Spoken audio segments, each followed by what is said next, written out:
Mən bilirdim gözəl insan səni, düşünürdüm keçən hər an səni.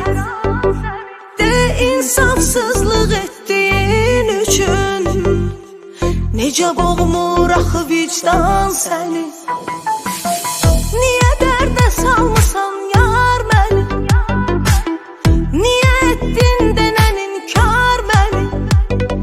Peşman olub geri dönsən əgər, bədbəxtlər içində axtar məni.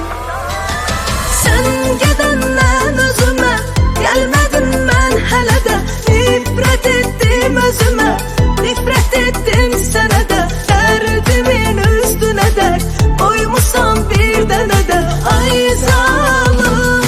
Sən gedəndən özümə gəlmədim mən hələ də, nifrət etdim özümə, nifrət etdim sənə də. Dərdimin üstünə dərd qoymusan bir dənə də, ay zalım.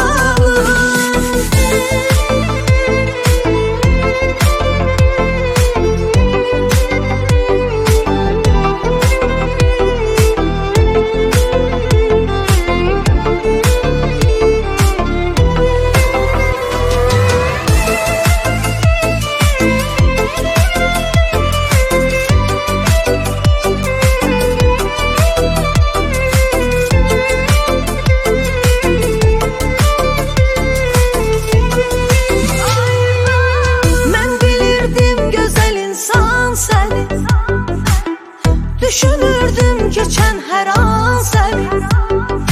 De insafsızlıq etdiyin üçün necə boğmur axı vicdan səni.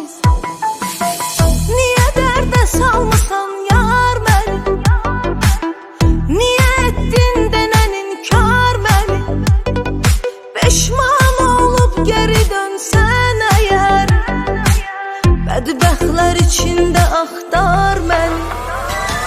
Sən gedəndən özümə gəlmədim mən hələ də, nifrət etdim özümə, nifrət etdim sənə də. Dərdimin üstünə dərd qoymusan bir dənə də, ay zalım.